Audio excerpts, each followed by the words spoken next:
자, 그러면 이제 여러분들이 중요한 고비를 넘겼어요. 이제는 뭘 할 거냐면 이 세컨드를 여러 개를 만들어서 이 파편처럼 만들어 볼 겁니다. 자, 그렇게 하기 위해서는 자, 우선 여기 있는 세컨드라고 하는 것을 하나가 아니라 여러 개를 만들 겁니다. 저는 세컨즈라고 이렇게 처리하고요.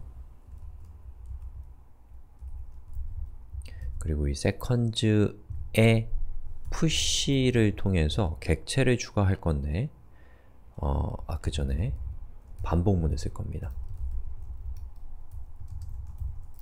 i는 4, i++.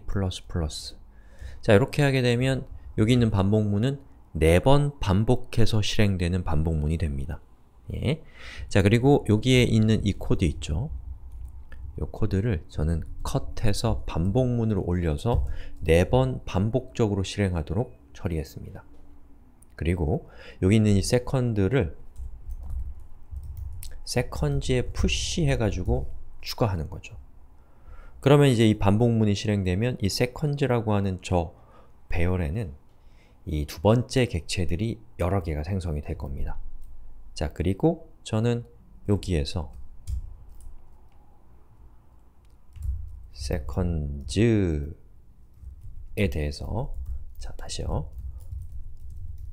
i는 0, i는 세컨즈의 length i++ 이렇게 한 다음에 세컨즈에 i를 넣어서 저 반복문 안에, 저 배열 안에 들어있는 객체를 하나하나 꺼내는 거죠.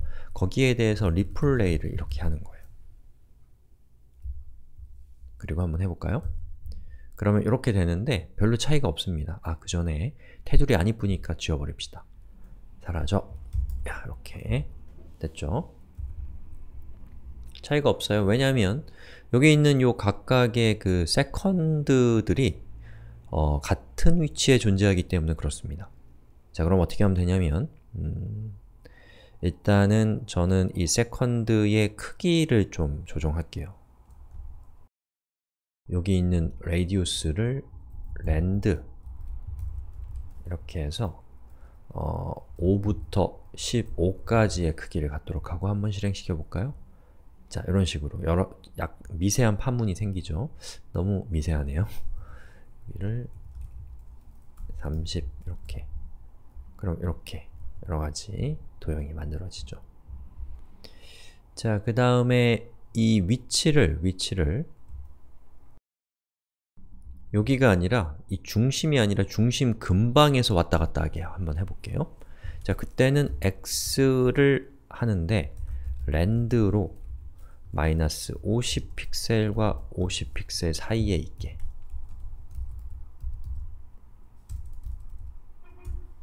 이것도 마찬가지로 y축도 마찬가지. 마이너스 50 너무 소심한가요?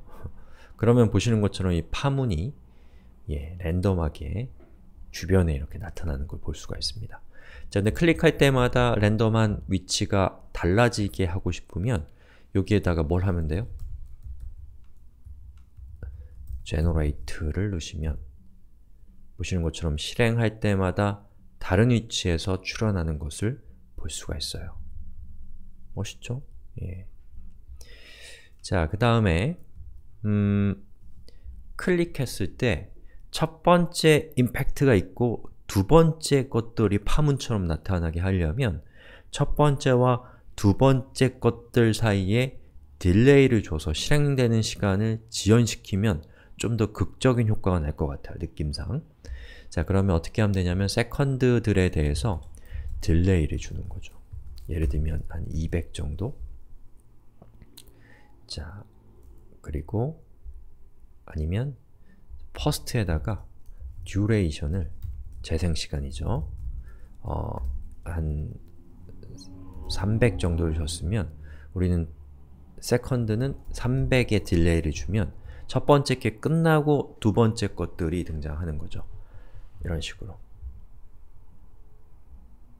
조금 더 오버랩 되게 하면은 예를 들면 250 정도를 주고서 한번 실행해 볼까요?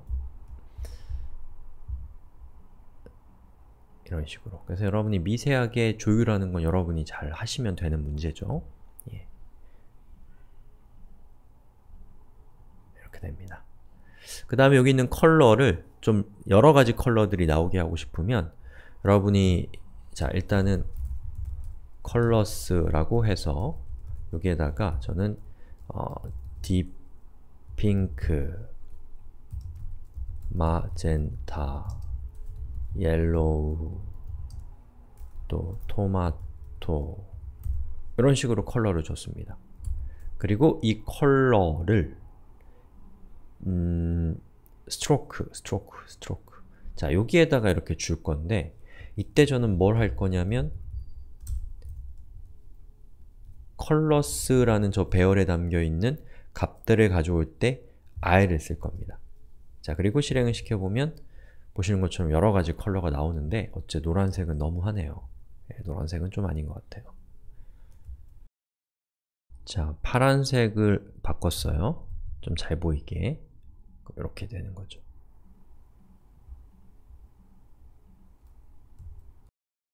그리고 어째 하나가 안 나오는 것 같아서 보니까 제가 스펠링을 틀렸습니다. 이렇게 됩니다. 자, 어떻게 이렇게 만드는 건지 이제 대충 아시겠나요? 자, 지금 제가 설명드린 것은 이 Mood.js가 갖고 있는 아주 작은 기능을 설명을 드렸던 것이고 그런데 제가 보기에는 이 설명이 이 Mood.js가 무엇인가 또 기본적인 동작 방법은 무엇인가를 여러분이 파악하는데 핵심적인 이야기들은 거의 다 들어있는 것 같아요.